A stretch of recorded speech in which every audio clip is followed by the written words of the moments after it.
Bienvenue à tous et merci de nous rejoindre dans cette nouvelle édition de l'Africa Newsroom. Au sommaire de cette émission, Amina Gurib Fakim a démissionné de la présidence mauricienne. Dans une déclaration publiée sur les réseaux sociaux Facebook, elle a annoncé avoir quitté le pouvoir ce vendredi, empêtrée dans un scandale financier.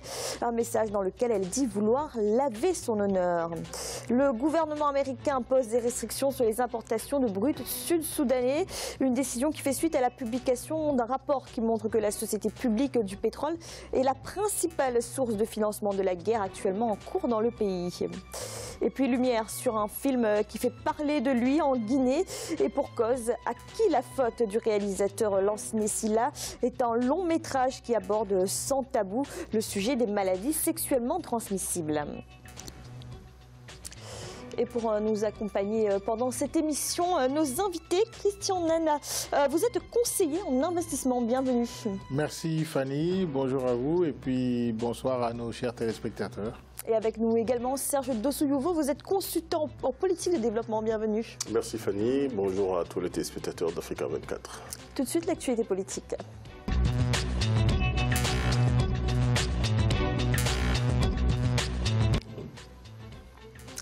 La première femme à être devenue présidente de Maurice a démissionné. Amina Gurib Fakim a annoncé ce 23 mars avoir quitté le pouvoir. Dans un message vidéo d'un peu plus de 6 minutes diffusé sur sa page Facebook, elle dit vouloir laver son honneur.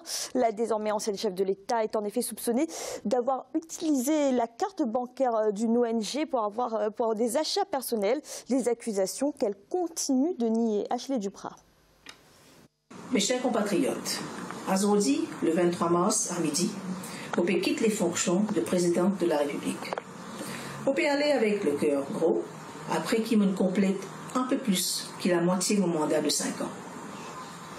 Il y en a beaucoup allégations contre moi, qui m'ont fait servir carte de crédit pour faire un achat personnel.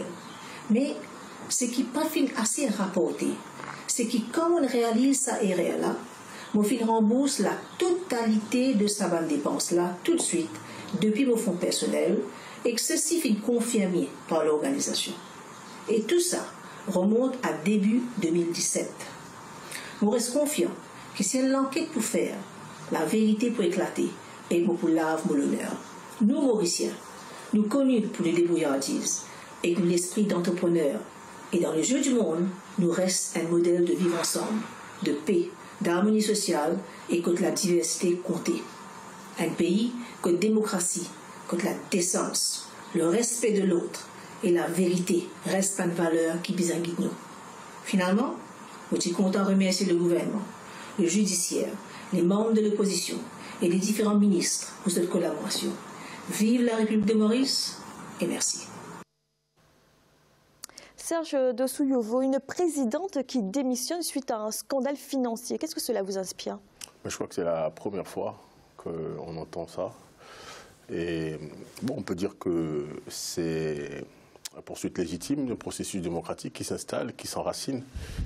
Elle démissionne, elle n'a pas dit que c'est pour se mettre à la disposition de la justice, mais elle a dit que c'est pour nous laver son honneur.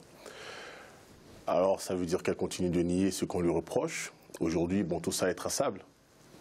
Ce que ça pose comme problème pour Maurice, c'est certainement une crise politique qui va s'ouvrir parce que maintenant il faut penser aussi à la succession. Et c'est en général à ce niveau-là que nous péchons souvent. L'avenir nous dira s'il a eu raison de faire ainsi.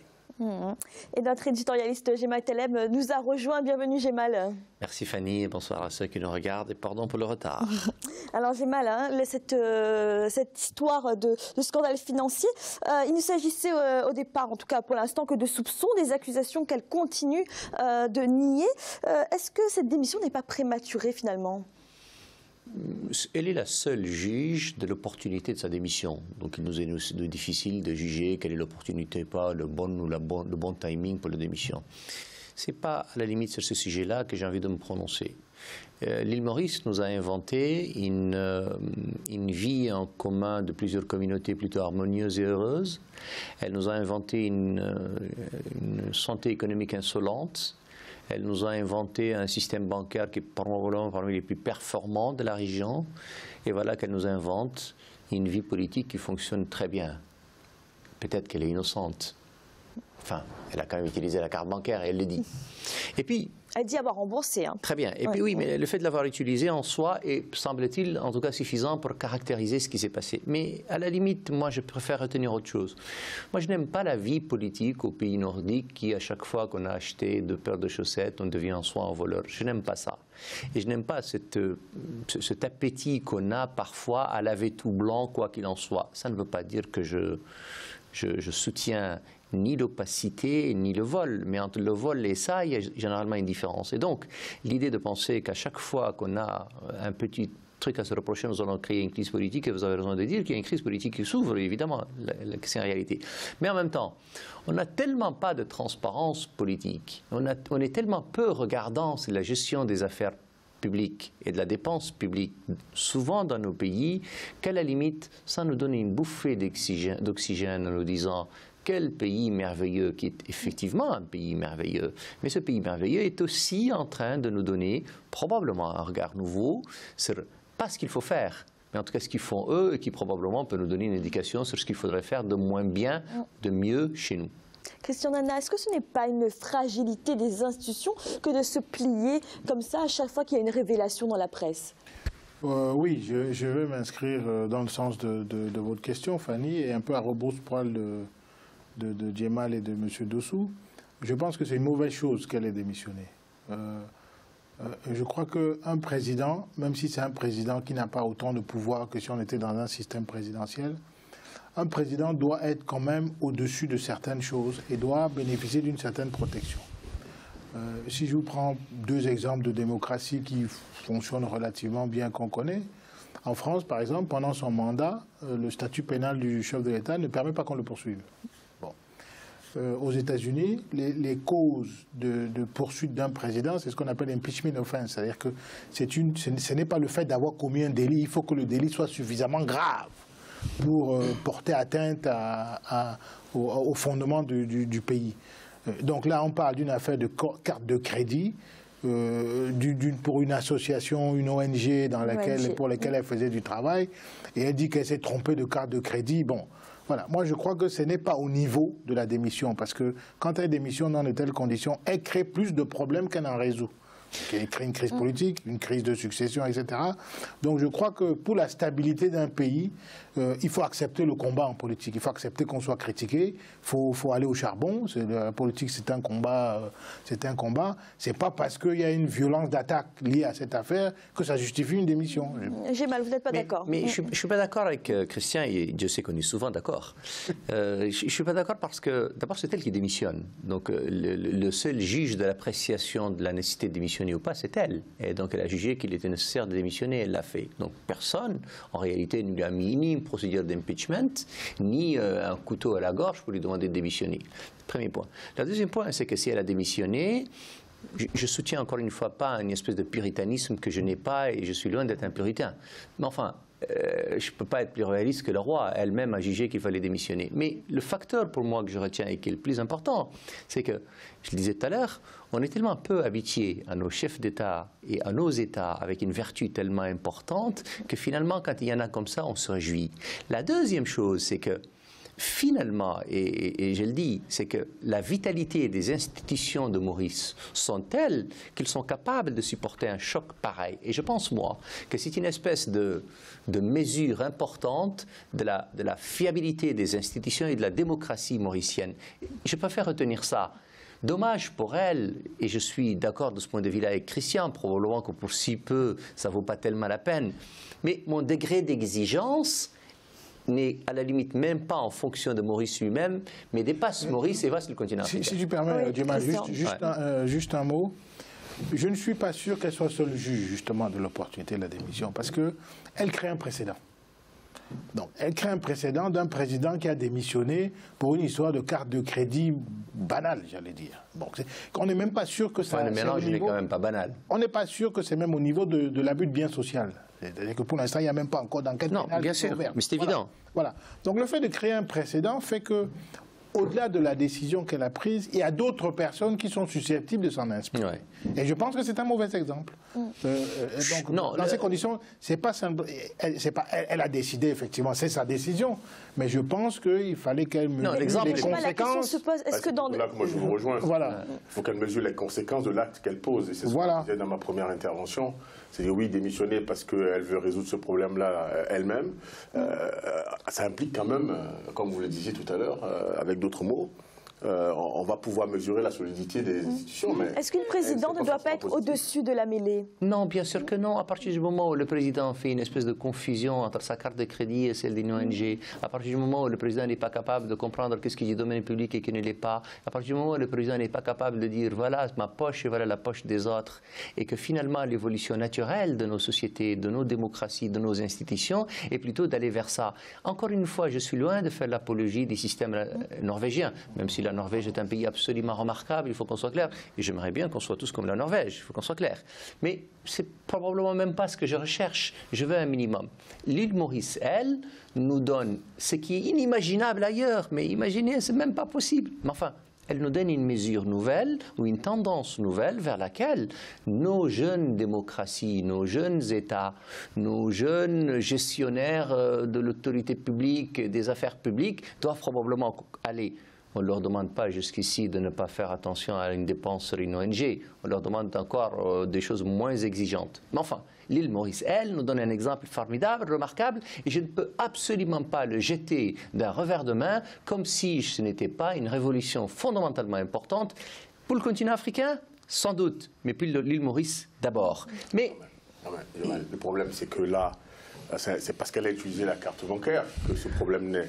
Combien de chefs d'État dans nos pays d'Afrique, de façon générale, ne sont pas habillés ou nourris ou logés dans des conditions où ce n'est pas eux qui payent, mais c'est l'argent public qui paye. Sauf que là, ce n'est pas les cartes de crédit qui les payent. Donc moi, je crois que si cette carte de crédit est dans sa possession, avec du crédit à dépenser, ce n'est pas par hasard. Elle sait qu'elle a la capacité de dépenser, mais elle n'a pas mesuré l'impact que ça aurait sur sa fonction. Mais la question, c'est est-ce que c'est autorisé ou pas autorisé? La question, est-ce que c'est un abus de bien social ou pas? En tout cas, elle, sans aller sur le point juridique, on n'est pas du tout sur une question d'abus ou pas d'abus. On est sur une appréciation politique. Elle-même. C'est une faute morale, là, pour l'instant? Non, mais morale, politique. Je ne mets jamais sur le terrain de la morale. Politique. Le droit, pour le moment, ne se prononce pas. C'est plutôt la politique qui se prononce. C'est-à-dire qu'elle, l'exigence de l'opinion politique mauricienne, l'exigence de la classe politique mauricienne est telle qu'on n'accepte pas cet acte comme il a été fait. Elle dit elle-même à la limite, parce qu'elle a des arguments et elle se défend, mais elle dit, ok, mes arguments, vous ne voulez pas les entendre, mais tenez-vous, je vais démissionner, tenez-vous bien, je vais démissionner parce que je considère que mon acte en soi, quel que soit d'ailleurs ce que j'en pense moi-même, n'est pas accepté par l'opinion. C'est ce niveau d'exigence démocratique et d'opinion que je salue. Non, mais justement, Djemal, nous sommes d'accord sur le fait que c'est une faute morale. Je m'en fiche de la question, on est d'accord, même politique. Même politique, si tu veux, c'est une faute. Ma question n'est pas là. Mais ma question, c'est est-ce que la réponse à cette faute politique, c'est la démission? Voilà. C'est ça le problème. Mais c'est ce que il faut une graduation des réponses. Donc je crois que si pour un oui ou pour un non, parce que pour moi je considère que c'est à ce niveau-là, un président démissionne. Elle aurait dû accepter l'ouverture de la commission d'enquête et attendre, d'après vous? Si elle a les moyens de justifier que l'enquête peut prouver qu'effectivement il y a des circonstances atténuantes, oui, elle aurait dû attendre. Elle aurait dû attendre. Oui, mais comme disait Christian Nana tout à l'heure, je pense aussi que nos démocraties, surtout celles-là qui fonctionnent plutôt bien, doivent se protéger et faire en sorte qu'un président en exercice ne puisse pas être bousculé dans les conditions qui amènent à prendre des décisions. Moi, je dis que c'est une décision à chaud.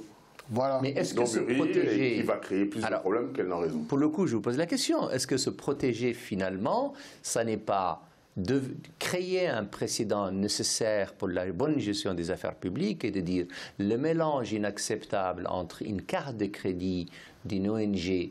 La question est là-bas. Comment ça se fait que cette carte de crédit est utilisable? Mais ça, après, nous, on n'a pas C'est tous de là les que ça éléments. part. Alors, la carte lui a été confiée par l'ONG. Elle a Donc elle avait reçu le mandat pour utiliser cette carte. À partir de ce moment, C'était des fonds de l'ONG. Si c'était des fonds de l'ONG qu'elle a utilisés pour faire des dépenses qui sont qualifiées de dépenses personnelles. Christian, elle comment a dit on peut imaginer... qu'elle s'est trompée de carte de crédit, elle ne s'est pas rendue compte. Alors, elle s'est trompée, on peut lui porter crédit de l'erreur. Oui, mais imaginez qu'elle ne se soit pas trompée. Et donc, là, imaginez le mélange, le mélange entre sa poche et une ONG. Mais imaginez un élu, fut-il d'ailleurs parlementaire, Premier ministre, Président de la République, qui reçoit de l'argent d'une personnalité ou autre, ça peut être un homme d'affaires ou quelqu'un d'autre, mais en tout cas, en l'occurrence, il s'agit d'une ONG, et qui est en train de le payer. Je dirais, il y a une espèce de conflit d'intérêts inacceptable.